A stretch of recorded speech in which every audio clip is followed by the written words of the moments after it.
Yeah, so first let's look at current challenges that we see in today DAO governance. So the first one is that most of the governance system are only based on coin voting. So only holder of token of the system get a voice, but they may not be the only one affected by the operation of the system. So people, for example, if you want to make an NFT platform and you say, well, this is going to be an NFT platform where you will never take fees, well, you don't really have any way to commit to that because coin holders may want to add some fees to get some revenue, and user may actually end up having a worse product because they can't have any protection and they can't have any voice in this platform. Another large problem that we have are whales. So if some whales has more token than a regular holder, they should have more voting power, it's okay. But the problem is that they tend to have disproportionately more impact compared to small holders.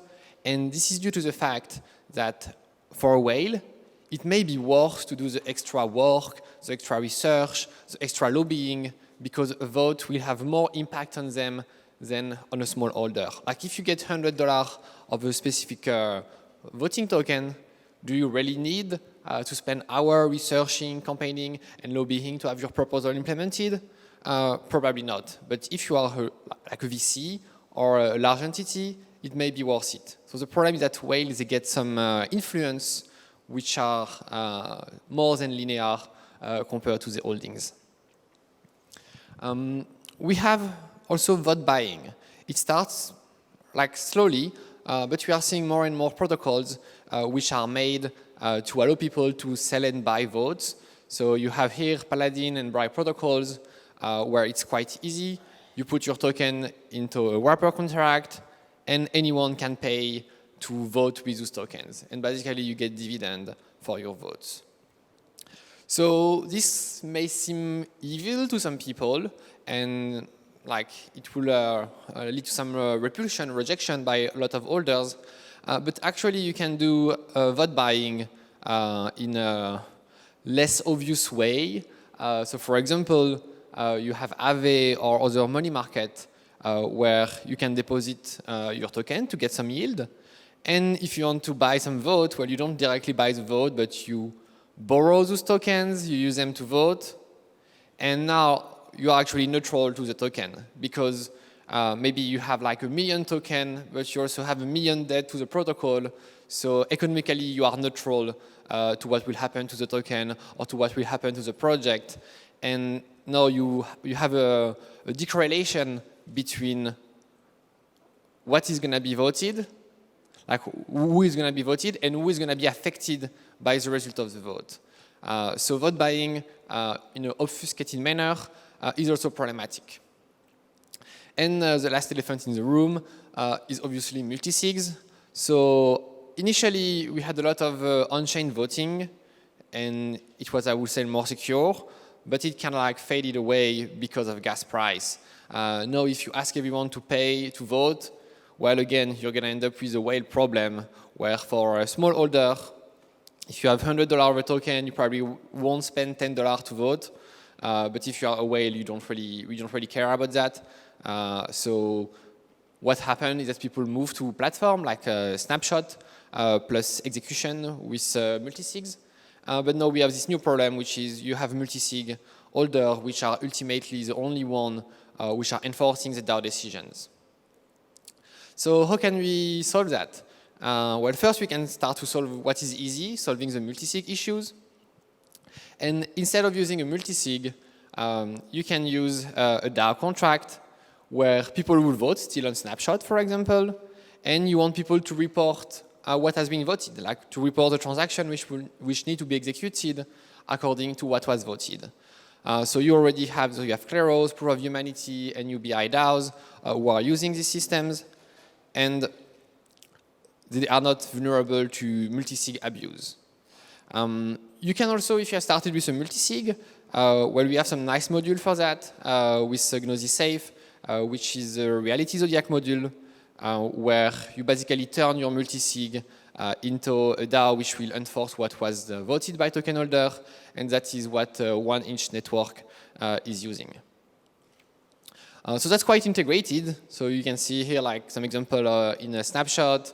You get the proposal, you get what is going to be executed when the proposal passes, and we're going to have a question with a subjective oracle, with a reality. They're going to ask, has this vote passed? And if this vote has passed, well, the decisions are going to be executed. Obviously, you need someone to determine ultimately if the vote has passed or not, and that's where Kleros comes in. When you have a dispute about whether a vote has passed, well, that's going to be sent to Kleros. We're going to get some arbitrators, some jurors, and they're going to determine if the vote has passed and should be executed or not. So you have this proposal voted, then someone reports it. Is the report challenged? No, it's enforced, so that's optimistic execution. If it's challenged, well, you escalate it to an arbitration system, and it's going to be executed or not, depending on the result of the arbitration system.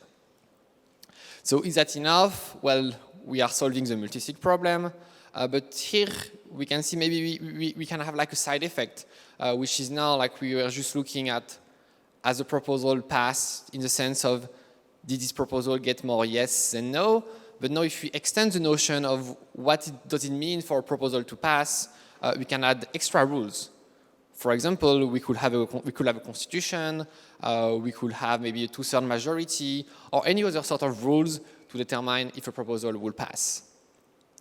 So one of those experiments is proof of humanity, where you had like 10 to 12,000 people voting in this DAO. So that's a very, very interesting experiment of direct democracy. And let's see what happened. So you have a lot of engagement. That was very good, but not everything is all perfect in this world.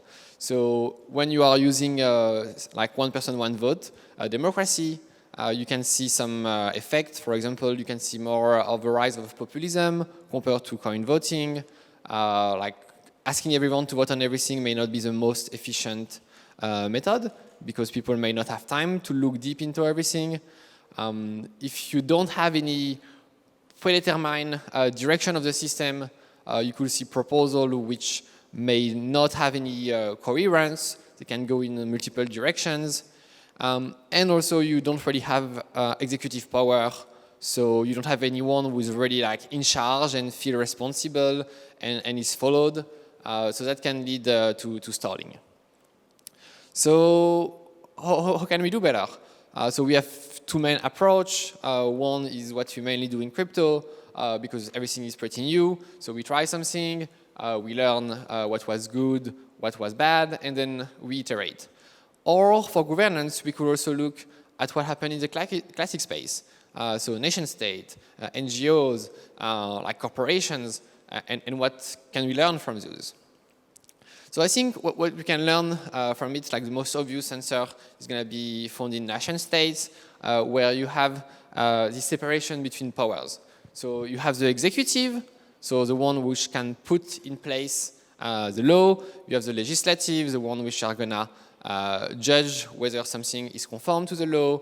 And you have, the judiciary, where someone is going to judge where something is conform to the law, and then the legislative, the one who are going to make and vote the law. So why do we want to add the judiciary? Because when we add judiciary, we can ask more complex questions than just was this voted. So we can ask, was this conform to the Constitution? We can ask, is a vote process, what was the vote process really democratic and voting made in a way which allowed different sides to put their opinion, or did you have some issue in the voting process, or you had, for example, you have snapshot which you get offline, and because snapshot is a centralized platform, it gets offline. What do we do in this case? So by doing that, you had some check and balances in your system with the judiciary. Now you may also want to have executive power. Because if you vote on everything, it's like running a corporation where you will ask shareholders to vote on all the small decisions, on the small hiring, on the small expenses. We can see that's not scalable. So we may assign the right to some people to make small decisions, which should be made in accordance to what was voted already, but you don't need to vote on everything. So how would this separation of power work in the blockchain space? So in the legislative, you have a voting system, something like snapshot. The executive, you can use like the Gnosis Safe, which can put law into action by enforcing the decision, by making some smart contract calls, by paying people, and the judiciary, a court system like Kleros or another subjective oracle. So how do we get there? Like most of the time, we start with only an executive. You know, like you're like 2 or 3 founders, and you don't really have much more stakeholders. And that's probably fine at the beginning. You don't want to over-engineer. After what we generally see, and often DAOs tend to stop at this step 1, where you make some token holder votes, but those votes are only consultative. Like you don't have any direct enforcement. They are enforced often by the executive team, but you have some problem with that. So first, the executive team can disappear, can be malicious, and also you have a huge risk for the executive team. You have this very nice article of Vitalik, which is control as a liability. If you control your protocol, if you control your DAO, you will be liable for what will happen, like either like from classic justice system, or even from bad actor, which may want to put pressure on you to make the system act in a bad and malicious manner. So we can go to this step 2, where you're gonna want to have this judiciary, which can ensure that what the legislative has voted is gonna be executed. And now you have those check and balances, and you have this decentralization where the executive team can't by itself govern the protocol or govern the DAO. And after, you could even go to step 3, where you can spin out project, or you can even split the DAO in multiple DAOs when it becomes too big to be able to be governed. So can we get any other thing out of it? Because for now, we've been mainly executing decisions which were decisions of votes, but can we execute other things with using this subjective oracle or this legislative? So for example, we can do fund allocation. So you vote a budget, you vote multiple recipients of this budget, you vote what should be done by the recipient teams to get their funding, to get their payment. And that can be only one vote. And now maybe every month, every 6 months, you will have someone which will say, okay, we are executing this part of the budget proposal, and you don't need to make a vote for that. Or you can have a budget proposal which will allocate, for example, a budget for like communication, travel, conferences. And do you want to make a vote like to say, oh, can we send a member to go to the Oracle Summit? Probably not. You're going to waste more value in voter time than the amount of which is going to be paid to people going to this Oracle Summit. So you can vote orientation, large orientation for your DAO, and then let people execute it, small decision at a time. And if someone tries to abuse it, well, you challenge it. You say, yeah, like, you've passed over the marketing budget. You can't spend more. Or if you are a contractor and you haven't like published any work for 3 months and you are still asking for your payment, someone can come up and can say, well, you had some budget allocated to you, but you didn't do any of the work this budget was assigned for. So no, I don't want you to be paid anymore. And now you can maybe go back to the legislative, like, what happens if you have this collaborator who is not working anymore? Like, do you want to offboard him? Do you want to negotiate a deal where no, you're gonna get maybe some part-time work? You can switch between the different powers. So we can have more than just the classic operation of the DAO, which can be handled by this legislative. You can have agreements which can now become enforceable. So as I told before, you have the contractor agreements. Those are enforceable. If you are working for the DAO, you know that you will always be paid. Because even if the DAO member were to say, well, actually, I didn't like your work much, I don't want the DAO to pay you, even if the token holder don't want to pay you, well, you're going to go, you're going to make your execution of the decision, and if someone goes in front of the judiciary is going to say, well, the work was done, so now you should be paid. You can handle bounties like that. You can have the DAO giving bounty to solve some problem. Anyone can work on them, and now if you work on this problem, you solve this problem, you come again and you say, okay, now I'm going to execute this payout because I've solved this problem, and you don't need to go in front of the token holder again. Or you can even do some agreement between DAOs, because if you don't have this judiciary and you contract with a DAO, like you have two DAO, for example, they're going to make a project in common, well, what is going to guarantee you that those DAO, like the DAO which is controlling the administrator power of this project, is going to act nicely with the other DAO? What guarantees you that it's going to share it? Now, if you have this judiciary, like they can't be evil, because they are not just token holders. They are token holders for making laws, but once the token holder votes on something, it will need to be enforced. So you can contract convincingly. And you can think, well, okay, like, am I just blocking myself? Am I just putting myself extra restrictions? Well, in a sense, like, yes, you are. You are putting yourself some extra restrictions.